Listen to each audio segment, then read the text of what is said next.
Hey guys, this is Gundam Freedom, and today I'll be doing a review of the 1144 no grade Bolt Gundam. The Bolt Gundam comes molded in that dark navy blue for almost the entire body, and then some white on the head and on the legs as well as on the arms, and some red on the feet and on the waist area, and yellow for the V-fin and the sides of the shoulders. And then for stickers, the stickers are the eyes, the chin of course, and then the yellow details on the shoulders. The yellow vents are stickers as well, and the green sensor on the chest, and the red cockpit hatch. And the red piece below the crotch piece is sticker as well. I only used the eye stickers for this kit as well as the sensor on the middle of the chest, so the other details were painted like the yellow on the shoulders, the vents on the chest, the red on the cockpit hatch as well as the red on the bottom of the middle piece on the crotch, and some white and red and yellow details on the core lander, and gray details on the feet and some of the lower legs. And for other details, I modified the kit, so I made the neck longer using a longer polycap for the neck.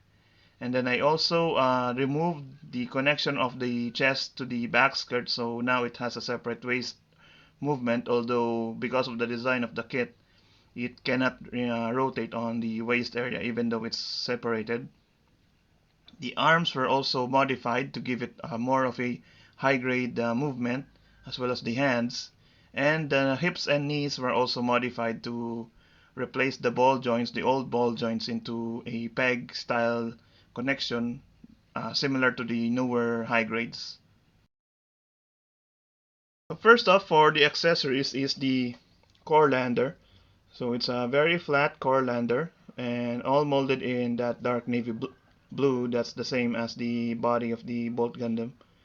And for moving parts, the cockpit hatch here can open up to connect it onto the body. And I painted the cockpit here black, the same as the other G Gundam kits. And I also painted the bottom here white and some red and yellow details on the front so that it will not look plain when it's on the back of the Gundam. So to connect it onto the back, just flip the cockpit up, and then there's a slot on the back of the Bolt Gundam, just like any other Gundam from this series. So just slide the core lander inside the back there on the slot and just push it in to lock it, and there's the core lander attached on the body. As for the hands, I used the Jigen build hands from Build Fighters, so it comes with the closed fist hands and open palm hands, as you can see here, which are very detailed and has a secondary joint here on the wrist area, which can flex in and out, just like so.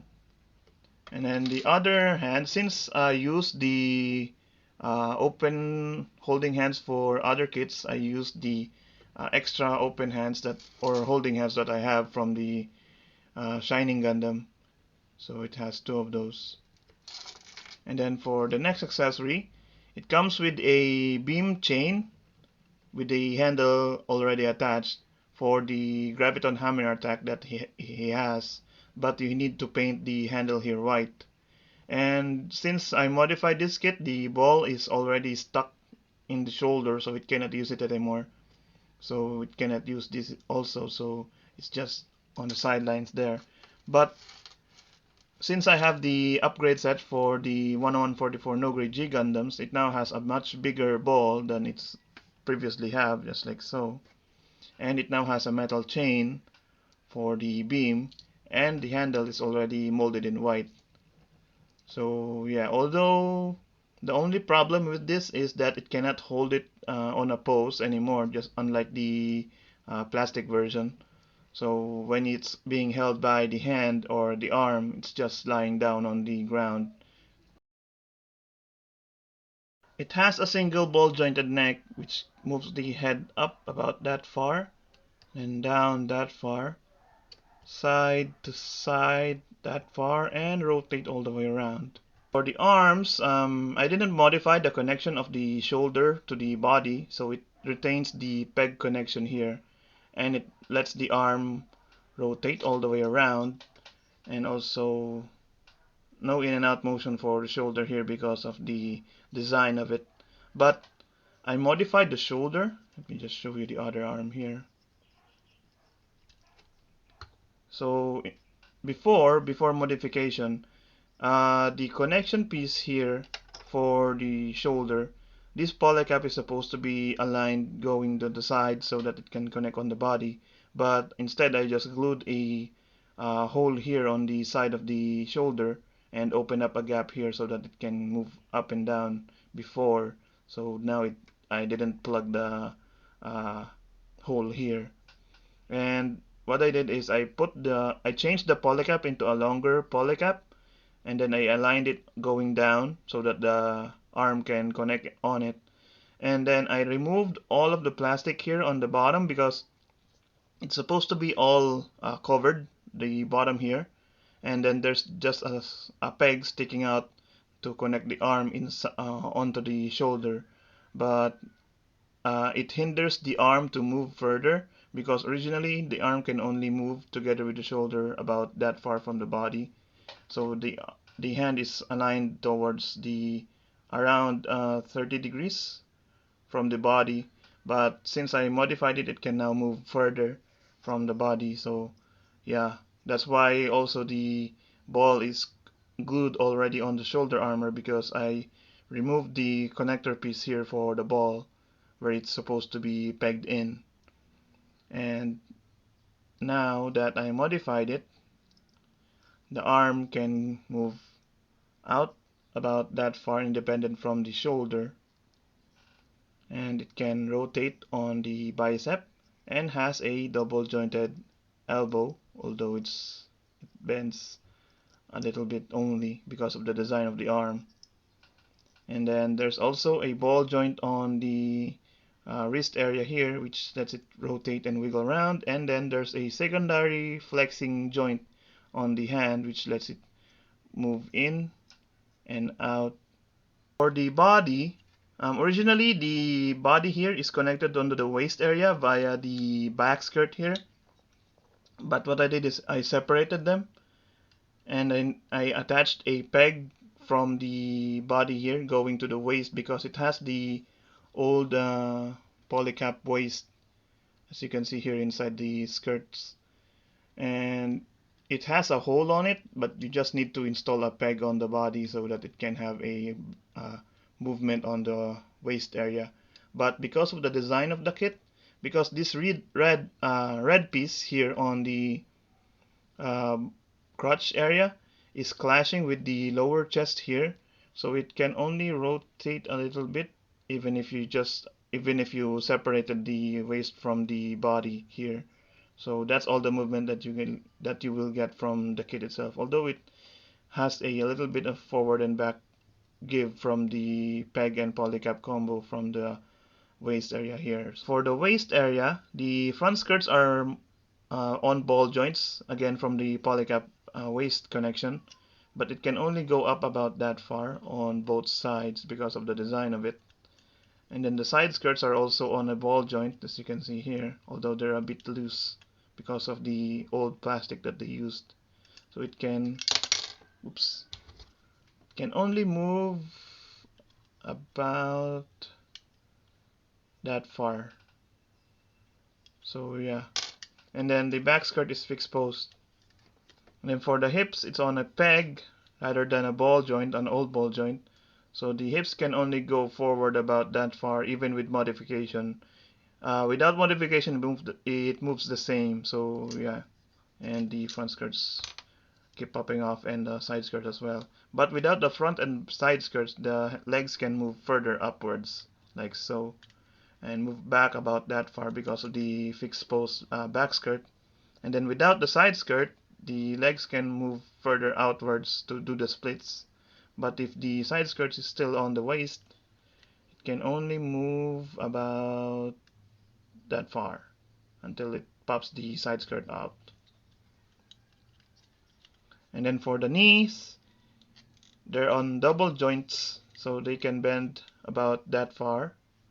And then there's an ankle joint here on the foot, which lets it move forward and back on a ball joint, and then side to side that far, and rotate about that far. Since I don't have the original, not modified version of the Bolt Gundam, I will just post a picture of it here on the left side so that we can compare it from the out-of-the-box version of the Bolt Gundam here.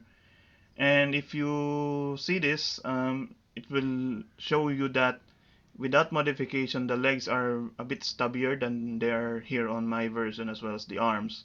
And overall, the body is much shorter and much, I think, compact than the version here that I have, because of the old proportions and design that it has, as well as the use of stickers on some of its details. And then here is the Bolt Gundam next to the Shining Gundam, the high grade version.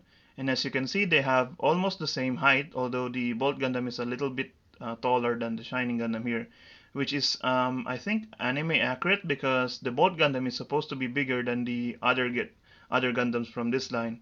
So I think I nailed the height and also the overall bulk of the Bolt Gundam here. It's not that much. It's not that bulky because of the longer legs and longer arms than it supposed originally has.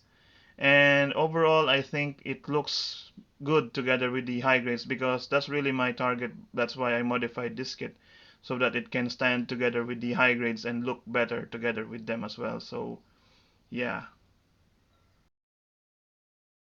Overall, I would say the Bolt Gundam here is the weakest out of all of the Gundams from this line in terms of mobility and overall kit experience, because of the limited joints, especially on the waist area and the arms. I don't know why they decided to design the shoulders that way, even though it's an old no-grade kit. So it made the kit more limited in terms of mobility because of those designs.